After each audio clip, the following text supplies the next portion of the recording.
Olá, queridos irmãos e queridas irmãs em Cristo.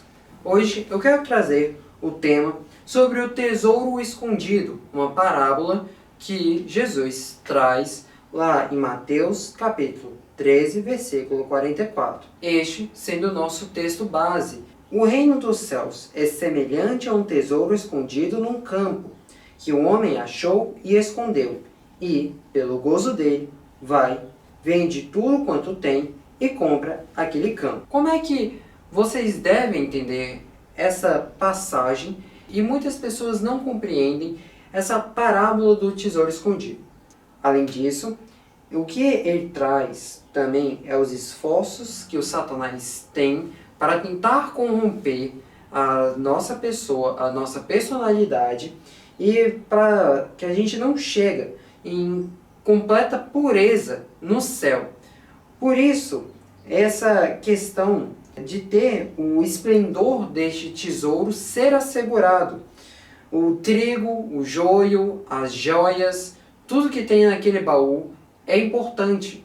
E o diabo, ele não quer que você alcance aquele tesouro. Ele quer lhe manter longe. Além disso, o crescimento e desenvolvimento do reino, ela era para o crescimento e desenvolvimento de nós como cristãos. E o tema deste dístico é sobre a preciosidade e o valor do reino. Então, o que ele quer trazer aqui é quão precioso é o céu e qual é a relação entre o tesouro, que no texto ele vai e larga tudo para comprar aquele terreno, aquele tesouro, só para ele. E como aquele tesouro é precioso, e ele fará de tudo para ter ele. É a mesma coisa se você fazer uma analogia com os céus. Você vai entregar tudo para você ter o céu. É neste mesmo pensamento que temos essa parábola. É o dístico que traz a preciosidade e o valor do reino. Vamos aos detalhes dessa parábola. Um homem, ele encontra esse tesouro escondido no campo, ele primeiro esconde e depois pensa em comprar o campo. Embora tenha que vender tudo que ele tinha e comprar esse campo, ele fez com alegria e antecipando o tesouro que então seria seu por direito. O que nós podemos trazer isso para a vida real? Não que aquilo não seja, mas o foco é: você acha aquele tesouro, você acha o céu. Você primeiro vai pensar, isso aqui é uma boa ideia. Você primeiro vai deixar ali, você vai ter o pensamento, vou guardar isso aqui, porque eu preciso do céu, eu preciso desse campo, eu preciso desse tesouro. Então ele vai fazer esse investimento de vender tudo para comprar o terreno. O que a gente faz na nossa vida como crente, a gente empurra de lado todos os nossos prazeres, tudo que nos faz pecar, para adquirir um possível lugar no céu. Beleza? O significado dessa parábola eu vou tentar trazer com explicações de outros comentaristas que são melhores do que eu para explicar. Por exemplo, o D. Carson, que diz: o reino dos céus vale infinitamente mais do que o custo de discipulado, e aqueles que sabem onde está o tesouro abandonam alegremente tudo o que é mais importante para garanti-lo. Ou seja, o alegre conhecimento do governo de Deus sobre o coração e a vida, incluindo a salvação para o presente e para o futuro, e para a alma. Finalmente, também para o corpo, sendo o grande privilégio de assim ser uma bênção para todos os outros, para a glória de Deus. Tudo isso é tão inestimável e precioso que aquele que obtém está disposto a entregar tudo o que ele tem para interferir e tê-lo. Isso foi o que D. Carson e William Enscren falaram. E o que distingue essa palavra é como esses estudiosos descrevem o valor de como é importante, como acidentalmente você encontra e como você precisa daquilo para a sua vida. Eu tenho minhas dúvidas se todo mundo que conheceu o cristianismo já era da igreja. Muitas pessoas hoje em dia, com o crescente paganismo, ou pessoas não acreditando em Deus, elas tendem a não conhecer a Deus ou rejeitá-lo. E você acaba encontrando ele acidentalmente e você traz ele para a sua vida. Embora você não quer procurar ele propositalmente, você imediatamente reconhece o valor e reconhece quem é aquela pessoa. E que, se é real, ele tem um poder inimaginável. Então, você vai querer ter o seu lugar no reino do céu. Não só você, mas muitos querem. Então é como Hans Crane diz, você precisa ir procurá-la e abandonar todos os seus caminhos errados e seguir. Porque Jesus, lá na cruz do Calvário, ele já sabia dos nossos caminhos errados e você só precisa aceitar que você é uma pessoa má. Você precisa entender como cristão que esse tesouro, esse presente que Deus deu, ser cristão, não é simplesmente, eu sou cristão e eu acredito em Deus. Não. Ser cristão é você entender que você é mau e que, independentemente de tudo, você tem total capacidade de cometer coisas horrendas. E porque você crê em Deus, você admite tudo que você pode fazer de errado e você renuncia àquilo. Você não quer aquilo para a sua vida. Então você se contém para você não fazer o que está errado. Você se contém para fazer o que é certo aos olhos de Deus. Esse é o precioso. Esse é o valor dos ensinamentos e da morte de Jesus. Essa é a grande importância. Porque Jesus morreu para abrir os seus olhos e livrar você dos seus pecados. Livrar você das suas coisas ruins, dos seus maus caminhos. Você pode ver como o apóstolo Paulo, ele foi um exemplo. No início da sua história, você vê lá no capítulo 9, versículos 1 até 2.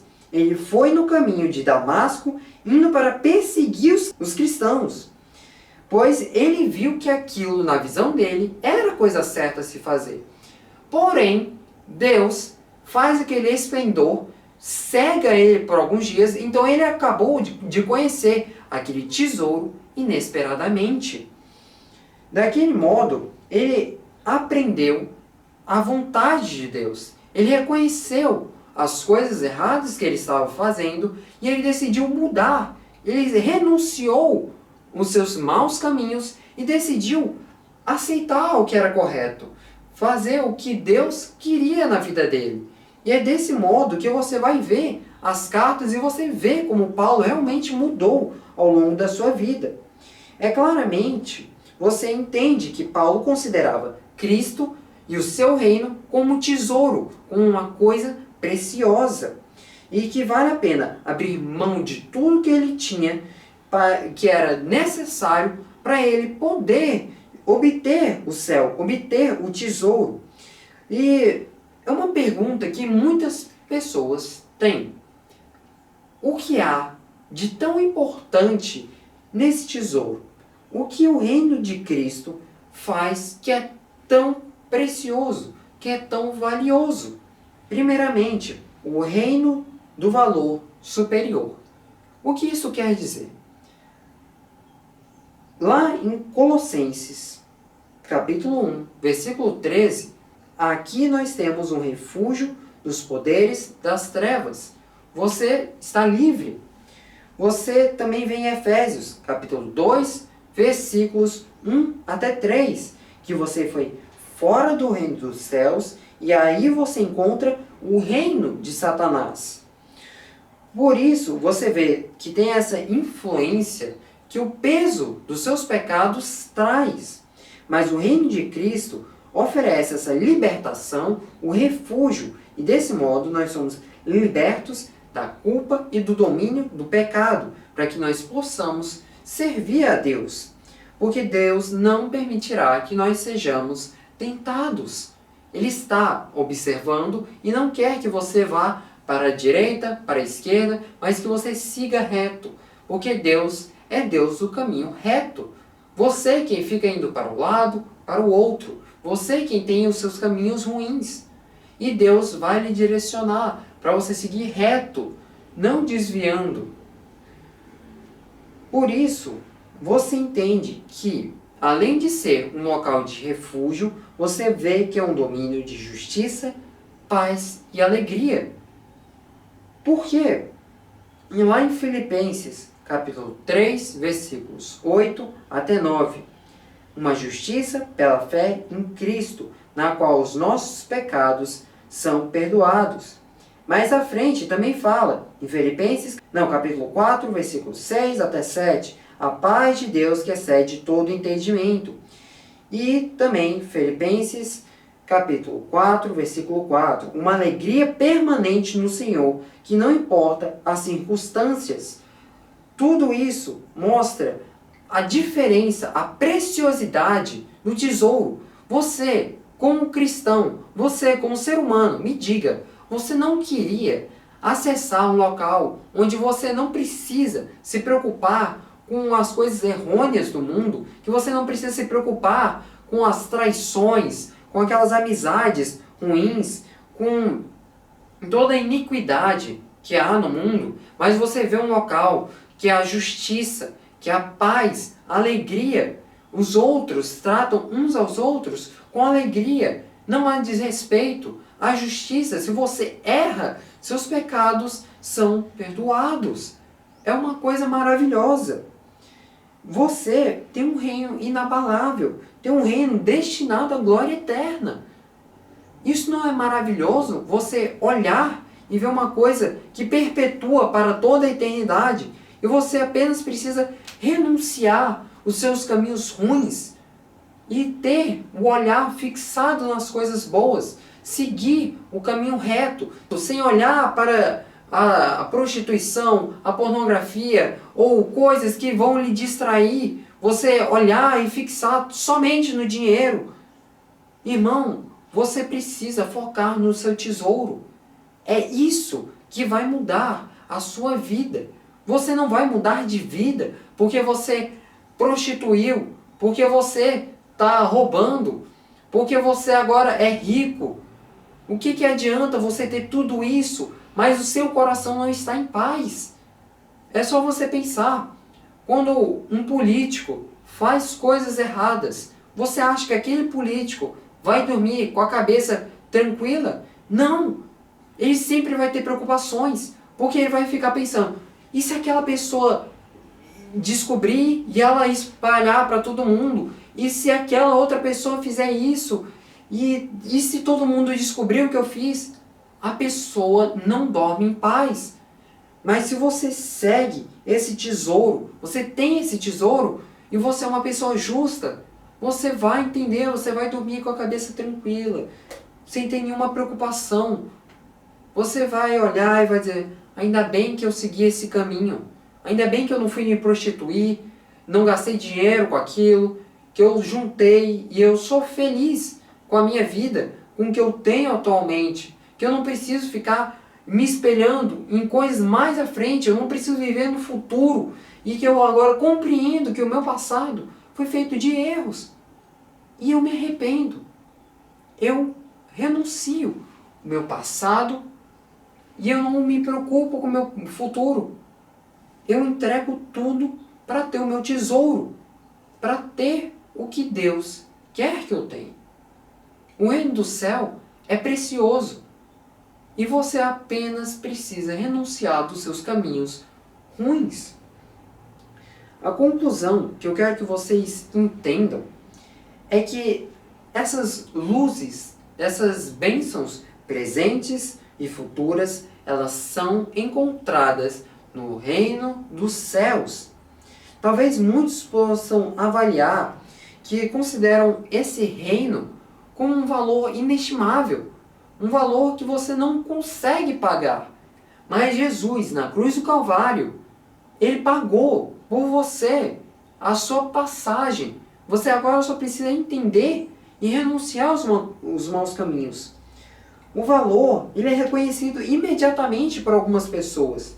E eles ficam dispostos a pagar aquele preço. Mas outras pessoas não.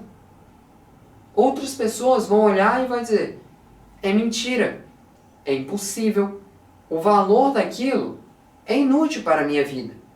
E pessoas vão tapar os ouvidos e não vão escutar. E isso acontece, irmãos.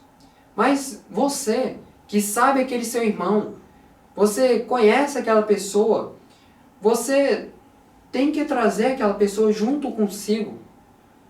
Você não deve ser egoísta, porque aquele tesouro, ele é para todos. Todos que aceitam o reino de Deus, a verdade. É isso que você precisa entender. Que aqueles primeiros cristãos que sofreram perseguições, os apóstolos que sofreram perseguições, que foram aprisionados, que foram torturados, eles sabiam que, apesar daquela dor e sofrimento, eles estavam felizes. Eles não desistiram, porque eles sabiam. Eles têm um tesouro.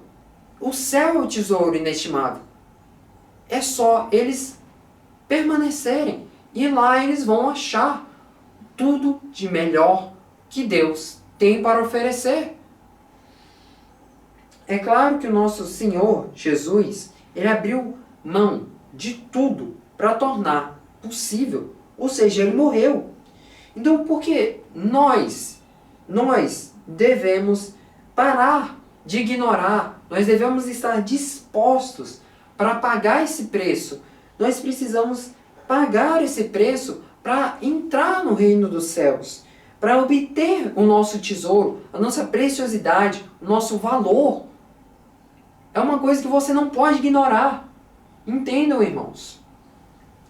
Você precisa entender que esse é o preço da submissão completa à vontade de Cristo. O preço de colocar o reino em primeiro lugar em nossas vidas. Então eu lhe faço essa pergunta, irmão.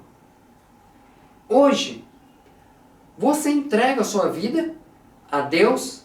Você está fixado no seu tesouro? Você reconhece o valor do seu tesouro? Você, vendo essa pregação, você vai renunciar, você vai abandonar os seus maus caminhos para seguir a vontade de Deus? Ou você vai continuar ignorando o tesouro que vai mudar a sua vida? Você vai ignorar o preço que Jesus pagou na cruz do Calvário para você ter acesso àquele tesouro? Você vai deixar aquela morte ser em vão? Por isso, nós precisamos ter a nossa resposta ao Evangelho. Nós precisamos aceitar. E nós devemos viver nossas vidas, demonstrando a nossa verdadeira estimativa acerca daquele tesouro. O tesouro do reino dos céus. É assim que você precisa viver. Mostrando que você está feliz com aquele tesouro que você tem. As pessoas, quando elas olham para você, elas vão reconhecer o valor. Se você anda desanimado, você anda toda hora dizendo que tem problemas, embora o seu tesouro está ali, as pessoas vão olhar e vão dizer, aquele tesouro é falso, não tem valor. Por que aquele tesouro, que essa pessoa que diz que tem tantos problemas, não salvou ela? Então, irmãos, ajam de acordo com o tesouro que vocês têm. Ajam de acordo com o que é necessário para vocês acessarem o reino dos céus. Por isso, irmãos, eu queria fazer uma última pergunta. A sua vida atualmente, como ela está? Você está seguindo a verdade ou você está abandonando os caminhos? Você permanece fiel? Você tem a sua amizade forte? O seu foco é forte no tesouro? Ou você está renunciando, abrindo mão de tudo por nada? Você vai seguir o Evangelho ou vai permanecer na escuridão? A decisão é sua, irmão. Você quem vai olhar e vai dizer o que é melhor para você. porque no final das contas, quem lhe deu o livre-arbítrio foi Deus. Olá, Senhor, meu Deus, meu Pai Celestial. Que você possa, Senhor, fazer com que essas pessoas compreendam o valor de possuir este tesouro, de possuir a chave para acessar o reino dos céus. E que elas não olhem e digam olhando aquelas pessoas e fiquem desanimadas, porque aquelas pessoas sem tesouro, elas lucram e elas fazem muitas coisas, mas que elas foquem no verdadeiro tesouro que elas têm. Que elas não fiquem, Senhor, preocupadas com os outros, mas que elas possam, Senhor, entregar e trazer, Senhor, as pessoas, compartilhar do tesouro que elas têm. Um tesouro que tem justiça, paz, alegria, tem tudo que nós precisamos. Um refúgio. E é um refúgio eterno. Nós não precisamos se preocupar com nada. Por conta disso, Senhor, que você possa trazer os nossos irmãos assistindo a pregação, que eles possam compreender o valor e que eles possam sair daqui entendendo totalmente a necessidade de entregar tudo, renunciar, abandonar, largar esses caminhos ruins, os pecados e acessar ao bem que eles têm, acessar ao reino dos céus, acessar o tesouro deles. Que você não permita, Senhor, eles se distraírem com as coisas do mundo, mas que eles fiquem focados, Senhor, nessa linha reta. Que eles não olhem para o lado, vão desviando para o lado, para o outro, mas que eles foquem neste caminho, nesta linha, neste tesouro. Então, Senhor, livra eles de dificuldades e que você possa abençoar a vida de cada um deles, perdoando também os pecados de cada um. Seja feita, Senhor, a tua vontade em teu santo nome. Amém.